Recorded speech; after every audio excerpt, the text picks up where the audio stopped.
Очень много вопросов прилетает по поводу того, что у вас с Хабибом какой-то конфликт. Я уже устал на них отвечать. Можешь сказать, что такое, зачем это? Какой конфликт? Откуда это? Я не знаю. Нет, такого Можешь не объяснить, было. есть у вас что-то или все Нет, нормально? почему? Такого не было. Ну, то есть вы общаетесь, все в порядке, там никаких. Вроде все. Такого общения нету, но такого конфликта тоже не было. Ну, то есть не друзья, но и как бы. Ну ничего, вроде пока ничего такого не было. Люди начали писать, что сначала конфликт у тебя с Зубайрой, ты с ним перестал фотографировать, потом с Хабибом. Значит, я и раньше ни с кем не фотографировался. Что значит с кем-то фотографироваться?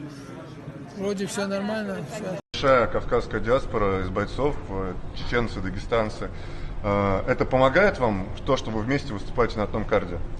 Ну, честно сказать, мне без разницы, кто тут выступает на самом деле. Каждый сконцентрирован на своем, поэтому я тоже сконцентрирован только на Диего Феррера, поэтому я, конечно же, от души желаю каждому победу, но а так, что остальные в этом карде дерутся или нет, то мне как-то